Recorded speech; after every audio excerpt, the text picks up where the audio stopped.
Hello, everyone. Welcome back to yet another political episode. So, Prop 50 passed, meaning that Democrats gain 5 to 4 seats in the House of Representatives. Obviously, we put this on the list of we knew Democrats were going to win, but the question was how much. I was actually the only one that seemed to be wrong by a lot. Everyone, I want to believe, got it right when everyone said, oh, it's going to be like 62%, 64% in the matter because, of course, the low turnout. And, of course, Democrats are going to listen to the base and the DNC. They're going to listen to them. They're going to go out and vote. Meanwhile, you do have Republicans that will listen to their base. But the average Republican that's worried about the economy and putting food on the table says, you know what?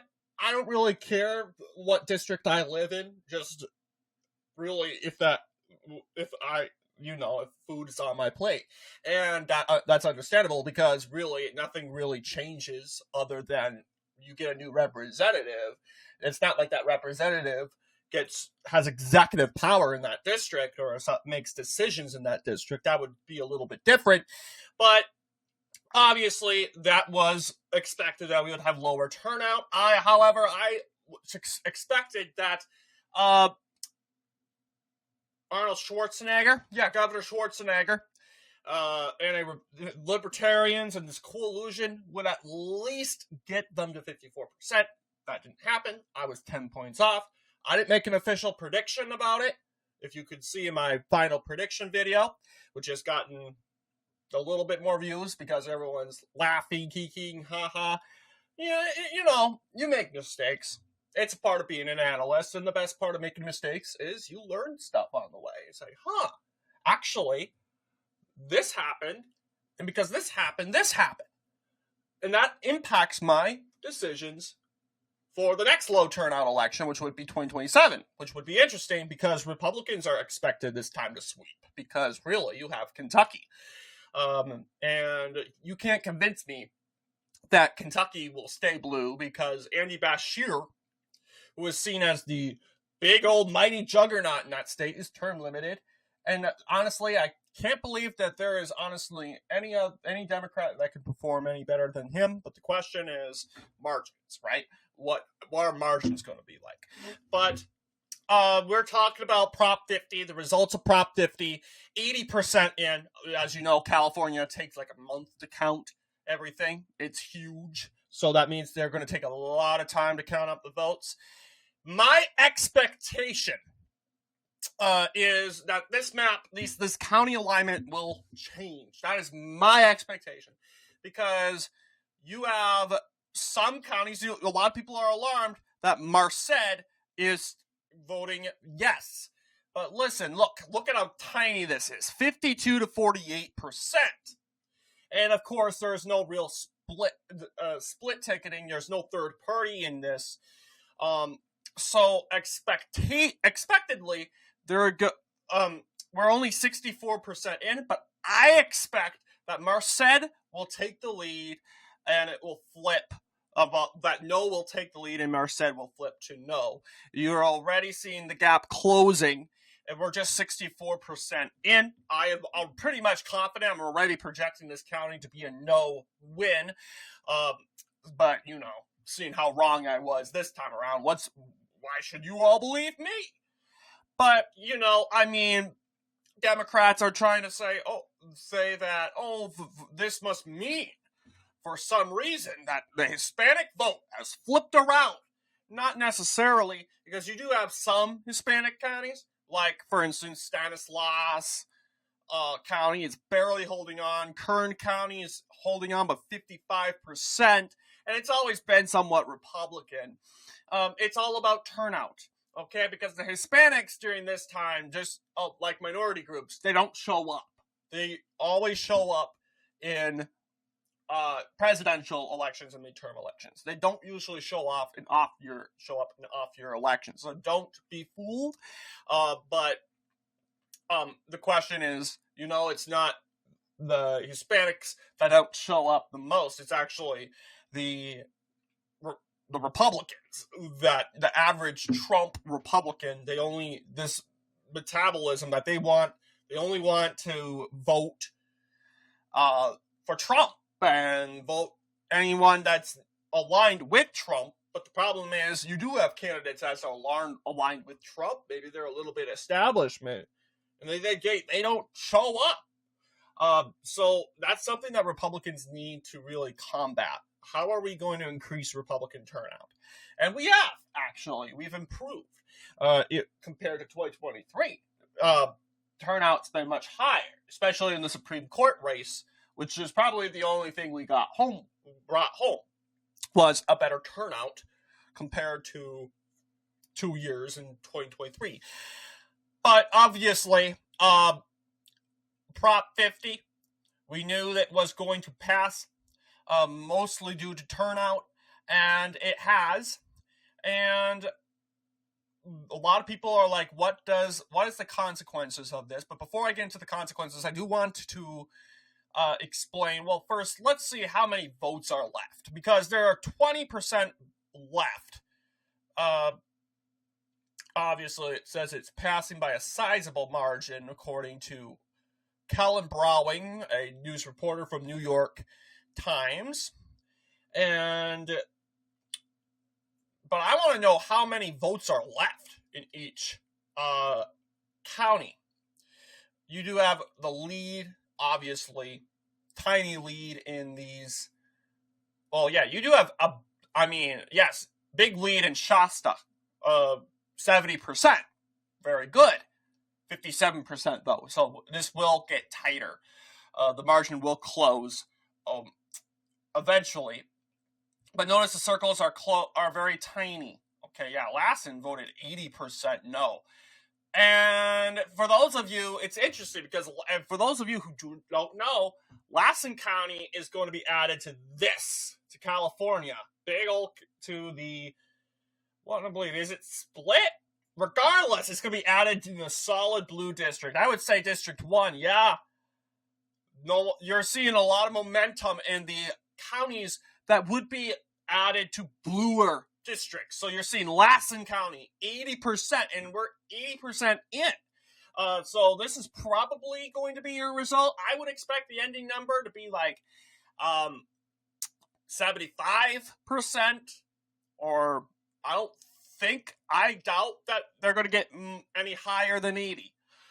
But you're seeing tons of momentum in counties that are going to be added to bluer districts. Yes, Modoc County, 77% saying no. You're seeing this pattern in redder counties, okay, that would be added to bluer districts. Let's see here. I'm curious to know. El Dorado would be added to the 3rd district, which is occupied by Republican Kevin Keeley. And really, it's not as big as what you are expecting, but the El Dorado is not like the North. It is pretty diverse, ideologically and ethnically. It has a bigger population in general. So higher chances of getting different sides of the spectrum in the vote. You also are, let's see, Plumas, 62%. Then again, we're 80% in, but you're mostly seeing in the redder counties, they're trouncing their numbers. They are like, no sir. Shasta, like I said, 70%. Judging how their neighbors are voting, I would not be surprised to see that number grow. I mean, Shasta is one of the most conservative counties in the state. And you also have Trinity County. I'm surprised. Trinity County has been viewed as a competitive county in some ballot measures. So a lot of people will say, oh, this is devastating for Republicans. This ballot measure. Not really. Because if you've been paying attention, I do want to pull up the abortion ballot measure. Because we can actually compare that to the abortion ballot measure. But the question is this an article? Okay, perfect. Okay, 66%. All right, so that was the final result. That was 66%. And that's in regards to protecting abortion in the state of California. We knew this was going to pass. No contest, no deal. But obviously, it's not that decisive as this result. You'll even see red counties. Maybe we shouldn't use the abortion ballot measure as an example, simply because this is just too much of a liberal victory. Way too much. But obviously, one thing to point out is it looks like, now I could be wrong, I don't know how many votes are remaining, but there could be much more turnout in California Prop 50 than there was in the midterm election. So this is going to be very interesting. And a lot of people will say, oh, well, does that mean the Hispanic vote turns out? I don't know, but we do know that, 2022, compared to an average presidential election, not that much turnout compared to a presidential election. So the real issue as Hispanics still align with the Republican Party, we'll never know until 2028, really. Because if you want to get an accurate result, you'll never get the best accurate result. The most accurate will be the presidential election, where you'll actually find out. But other than that, off-year elections, you can't convince me. Sorry, you can't convince me, because no one's showing up, except for liberals, right? Because they're motivated to show up. But yeah, you have this amount of votes remaining, and the question is, what is remaining? Yes votes or no votes? I don't know. Obviously, the proposition passes, but by how much? That's what matters. I'm impressed with Trinity County, because Trinity voted for yes by 60%. They voted no in this ballot measure by 60%. So, obviously, it's going to be... to add better context to it, I do not think that their votes are going to go up. I think the remaining amount of votes are going to be no votes, maybe a little bit of yes votes, but I'm expecting this to shrink a bit, and maybe 62% will be the final result. But I mean, if it's going to look like the abortion ballot measure, then we would be seeing a much more bluer, or in this case greener, Modoc County. We would see a much more, I was just calling blue. Okay, maybe because they're Democrats anyway. A much more bluer coast. Only coast I'm seeing is up here. Like the San Jose, San Francisco area, Sacramento, the San Francisco area, the Oakland area.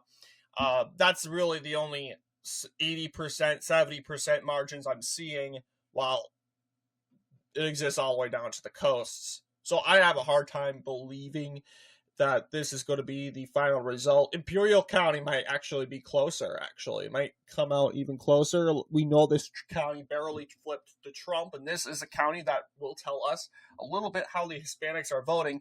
I can't tell you how they are right now.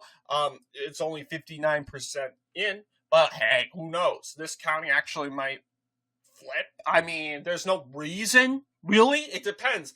Do the Hispanic people care about this ballot measure? We know the liberal ones will care because they want to stick it to Trump, but does the average Hispanic voter who's not aligned with politics, or do they care about this ballot measure?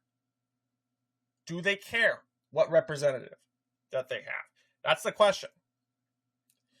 And obviously,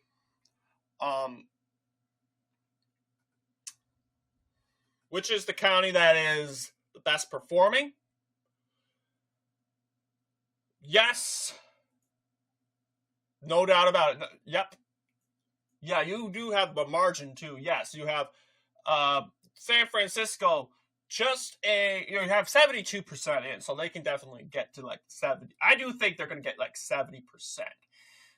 But yeah, the margin was D plus 65. That's so far a 4-point overperformance. I believe that they will overperform more. You only have 72% in. But the no vote,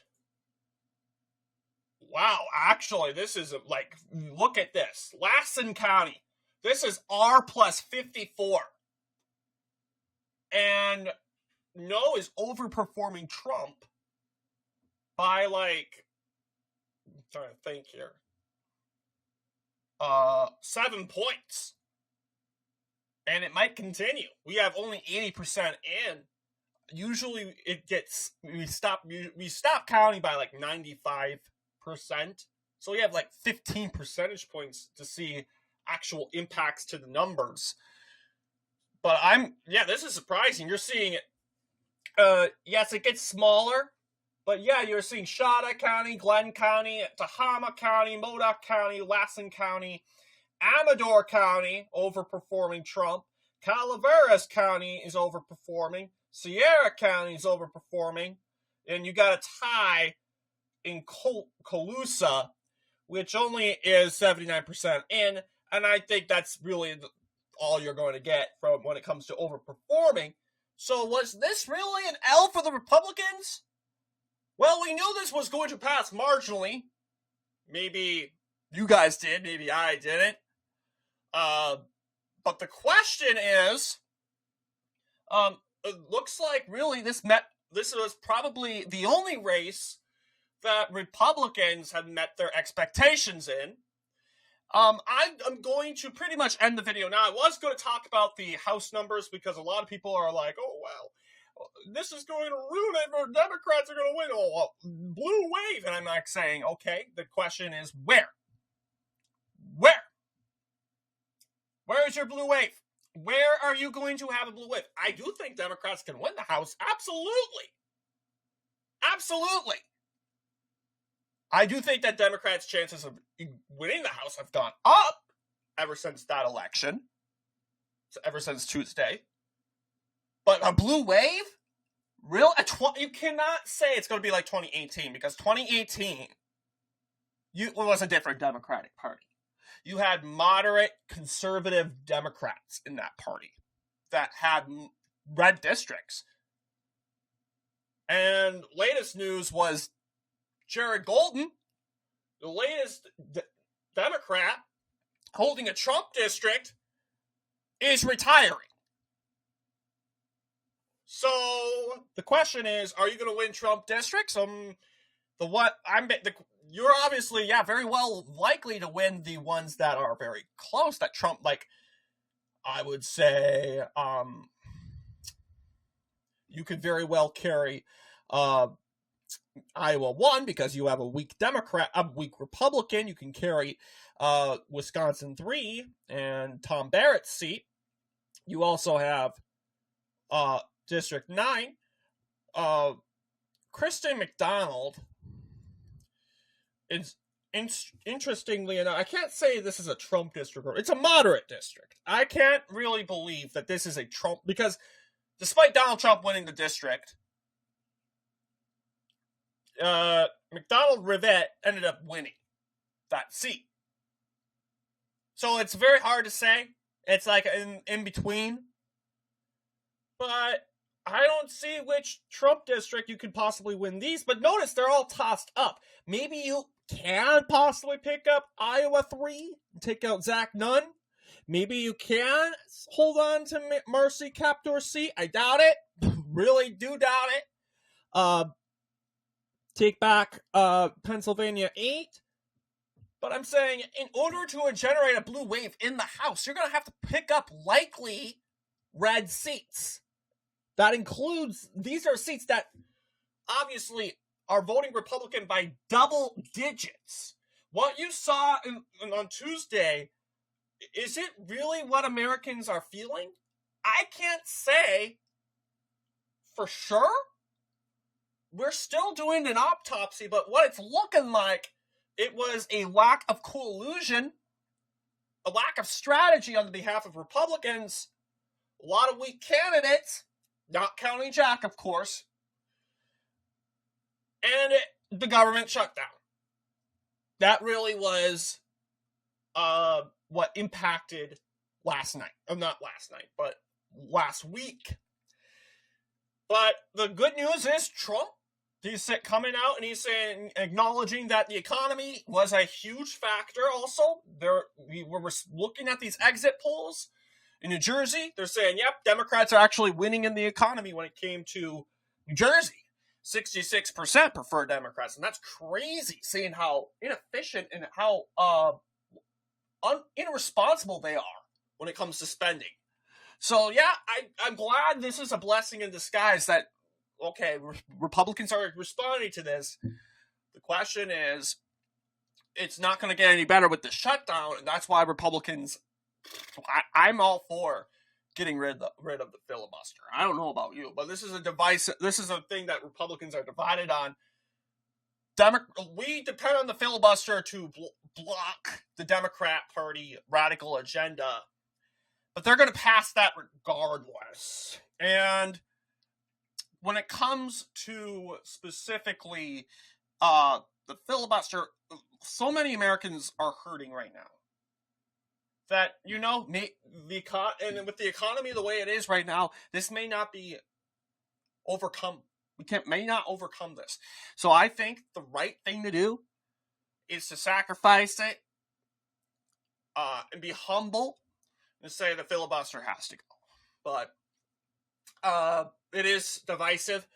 Ultimately, I'm really hoping we can end this pathetic circus, because that's what it is this week. And even though the damage has been already done, if you ask me, if we end the shutdown, I think that eases a lot of people's anxieties by a little bit, but not much. But anyway, what do you guys think in regards to this video? Let me know down below. And as always, I'll see you all in the next political episode.